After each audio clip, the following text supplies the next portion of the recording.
بسم اللہ الرحمن الرحیم۔ السلام علیکم ورحمۃ اللہ وبرکاتہ۔ دوستو، حضرت ادریس علیہ السلام جنہوں نے اس دنیا میں سب سے پہلے قلم، کپڑے اور ہتھیار بنا کر انسانیت کے لیے ترقی کے راستے ہموار کیے، لیکن آپ پر جو صحیفہ نازل ہوا اسے بائبل سے الگ کیوں کر دیا گیا؟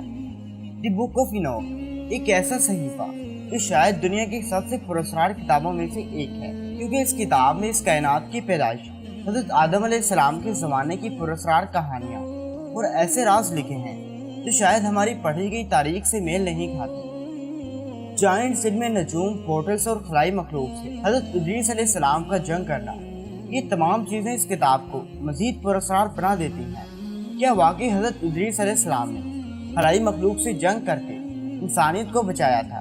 کیا ماڈرن سائنس کا سب سے بڑا سوال یعنی ایلینز اور پورٹلز کا حضرت ادریس علیہ السلام کی زندگی اور دور سے کوئی تعلق ہے؟ اسلامی روایات اس کے متعلق کیا کہتی ہیں؟ کہ اس کا حضرت ادریس علیہ السلام کی زندگی اور دور سے کوئی تعلق ہے؟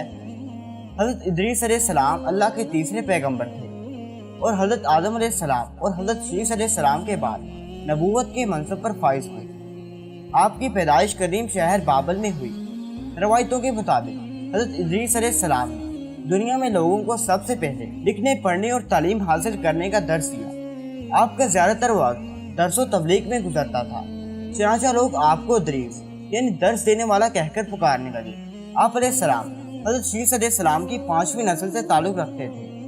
مورخین کے مطابق حضرت ادریس علیہ السلام حضرت آدم علیہ السلام سے 500 سال بعد اور حضرت نوح علیہ السلام سے 1000 سال پہلے پیدا ہوئے۔ حضرت آدم علیہ السلام کے بیٹے حضرت شیس علیہ السلام کا انتقال ہوا تو کچھ عرصے بعد ان کے پیروکار بہت کم تعداد میں باقی رہ گئے۔ قابیل کی اولاد نے کفر و شرک، بدکاری اور بے حیائی کا بازار گرم کر رکھا تھا۔ زناکاری اور شراب نوشی عام تھی، ہر طرف بتوں کی پوجا اور آگ کی پرستش ہو رہی تھی۔ لہٰذا بنی آدم کے ہدایت و رہنمائی کے لیے اللہ نے حضرت ادریس علیہ السلام کا انتخاب کیا۔ نبوت کے منصب پر فائز ہوتے ہی آپ نے اپنی قوم کے بھٹکے ہوئے لوگوں میں تبلیغ کا کام شروع کر دیا، لیکن وہ سب آپ کے دشمن بن گئے، اور جو لوگ بھی حضرت ادریس علیہ السلام پر ایمان لائے ان لوگوں نے ان پر ظلم کرنا شروع کر دیا۔ لہٰذا حضرت ادریس علیہ السلام نے اپنے پیروکاروں کے ساتھ بابل سے ہجرت کرنے کا ارادہ کیا۔ حضرت ادریس علیہ السلام اہل ایمان کو لے کر مصر کی طرف چل پڑے اور دریائے نیل کے کنارے آباد ہو گئے۔ یہ ایک سرسبز و شاداب علاقہ تھا۔ حضرت ادریس علیہ السلام اور ان کے ساتھیوں نے یہاں دعوت و تبلیغ کا کام جاری رکھا اور ان لوگوں نے یہاں مختلف علوم سیکھ کر خوب ترقی کی۔ اللہ نے قرآن مجید میں حضرت ادریس علیہ السلام کا ذکر یوں فرمایا ہے، اور اس کتاب میں ادریس کا بھی ذکر کیجیے، بے شک وہ بڑے سچے نبی تھے اور ہم نے ان کو بلند مرتبے تک پہنچایا تھا۔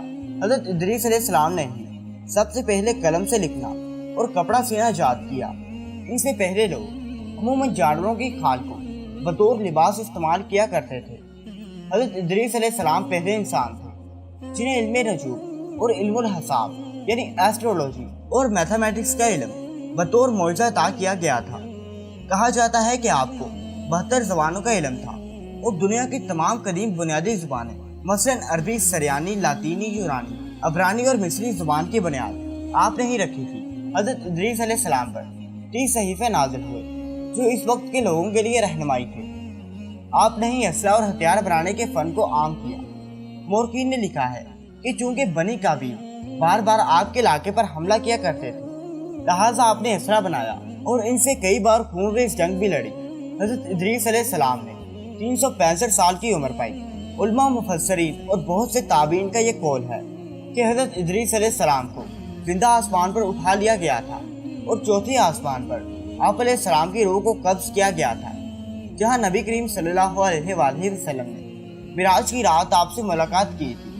مشہور مصنف جمال الدین القفلی نے لکھا ہے کہ عراق و ایران کے سرحدی علاقوں میں آباد الایما نامی ایک قوم حضرت ادریس علیہ السلام کی باقی بچی ماندہ قوم میں سے ہیں، جو صاحبین کی ایک شاخ ہے۔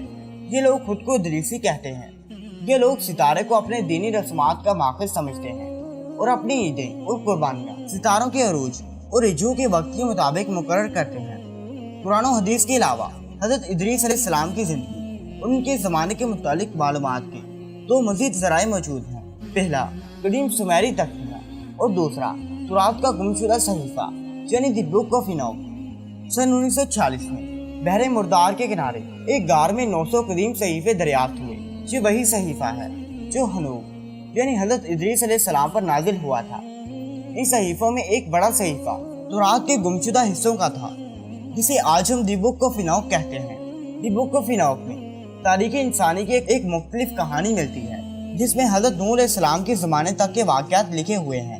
اس صحیفے میں ایک خاص قسم کی مخلوق کا ذکر ہے، جسے دی واچر کہا گیا ہے۔ انجیل میں انہیں دی فالن اینجل کہا جاتا ہے۔ اس صحیفے کے مطابق حضرت ادریس علیہ السلام کے زمانے میں جیسے جیسے اس زمین پر انسانوں کی آبادی بڑھنے لگی تو زمین کی کچھ چیزیں آسمان کے فرشتوں کی نظر میں آنے لگی۔ ان فرشتوں کو بنی آدم کی خوبصورت عورتیں بہت پسند آئی۔ وہ لمبی بالوں والی عورتوں کے فرشتہ تھے، لہٰذا سینکڑوں فرشتے آسمان کے راستے زمین پر آ گئے اور ان خوبصورت عورتوں سے زنا کیا اور شادیاں بھی کی۔ اس دوران ان فرشتوں نے انسانوں کو علم نجوم اور ستاروں کا علم سکھایا۔ ان عورتوں نے جب بچوں کو جنم دیا تو وہ انسان نہیں تھے، بلکہ عجیب و غریب دیو ہیکل مخلوق یعنی جائنٹس تھے، جسے بائبل میں نفیلیم کہا گیا ہے۔ اسلامی روایات میں بھی اس طرح کے لمبے قد والے دیو کا ذکر جگہ پر جگہ ملتا ہے۔ بک آف اینوک کے مطابق وہ فرشتے زمین پر اپنی حکومت قائم کرنا چاہتے تھے اور انسانوں کو اپنے تابع کرنے کی خواہش رکھتے تھے۔ دراصل اہل کتاب یہود و نصارہ کا یہ عقیدہ ہے کہ ابلیس فرشتہ تھا، اور اس نے جب اللہ کی نافرمانی کی تو وہ مردود ہو کر ابلیس کہلایا، جبکہ قرآن و حدیث کے مطابق ابلیس فرشتہ نہیں بلکہ ایک جن تھا۔ لہٰذا اس غلط عقیدے کی بنیاد پر توراۃ اور عیسائی لٹریچر میں ان مخلوق کو فرشتہ لکھا گیا ہے، جبکہ فرشتے اللہ کے حکم کے تابع ہوتے ہیں، نہ ہی وہ نافرمان ہوتے ہیں اور نہ ہی گناہ کر سکتے ہیں۔ وقت گزرنے کے ساتھ زمین پر ان واچر کی آبادی بڑھتی چلی گئی۔ انہوں نے انسانوں اور جانوروں کو کھانا شروع کر دیا اور زمین میں خوب فساد ہوا۔ لہٰذا خدا نے زمین پر ایک فرشتہ بھیجا جس کا نام عزازیل تھا۔ اس نے انسانوں کو ہتھیار بنانا سکھایا۔ اس فرشتے نے انسانوں کو ستارے، سیارے اور کائنات کے متعلق علوم سکھائے، اور اسی لیے نوح یعنی حضرت ادریس علیہ السلام کو جنگ کرنے کے طریقے بھی سکھائے۔ جب ان واچر کے جرائم حد سے زیادہ بڑھ گئے تو اللہ کی طرف سے ان پر عذاب نازل کرنے کا فیصلہ ہوا۔ لہٰذا وہ واچر حضرت ادریس علیہ السلام کے پاس آئے اور انہوں نے اللہ سے اپنی سفارش کروائی، لیکن ان کی سفارش قبول نہیں کی گئی، اور آسمان سے حضرت جبرائیل و میکائیل کی فوج نازل ہوئی۔ اس فوج نے ان کو زمین کی تہہ میں دفن کر دیا، جہاں وہ 70 نسل یا قیامت تک جو ہی دفن رہیں گے۔ حضرت ادریس علیہ السلام کا ذکر قدیم سومیری تختیوں میں بھی ملتا ہے۔ ان سومیری ٹیبلٹس کے مطابق ہنوک کے دور میں آسمان کے راستے سے اس زمین پر دوسری مخلوق آئی تھی، جن کا نام انوناکی تھا۔ سومیری انہیں خدا مانتے تھے اور ان کی پوجا کرتے تھے۔ ماڈرن ریسرچر کے مطابق انوناکی دراصل ایرینز کی ایک نسل تھی جو اس زمین پر آئی تھی۔ ان انوناکی نے ہی انسانوں کو میٹل پروسیسنگ اور مائننگ کا کام سکھایا تھا۔ اس کے علاوہ ایسٹرونومی، سائنس، میتھمیٹکس، کاسمیٹکس کا استعمال اور ہتھیار بنانا بھی سکھایا تھا، جس کی وجہ سے انسانی تہذیب پروان چڑھی۔ اسرائیلی روایات، صحیفہ اینوک اور سومیرین ٹیبلٹس کے ساتھ اگر اسلامی روایات کو جوڑا جائے تو حضرت ادریس علیہ السلام کے دور کا ایک ایسا خاکہ بنتا ہے جس سے دوسرے سیارے پر خلائی مخلوق کی موجودگی اور پورٹلز کی موجودگی ثابت ہوتی ہے۔ عین ممکن ہے کہ وہ فالن اینجلز، واچرز اور انوناکی کوئی خلائی مخلوق ہو جو دوسرے پلانٹ سے ہماری زمین پر حملہ آور ہوئے ہوں اور جن سے حضرت ادریس علیہ السلام نے جنگ کی اور انسانی تہذیب کو بچایا۔ کیا جدید سائنس اس پورٹلز اور ایلینز کی تھیوری پیش کرتی ہے؟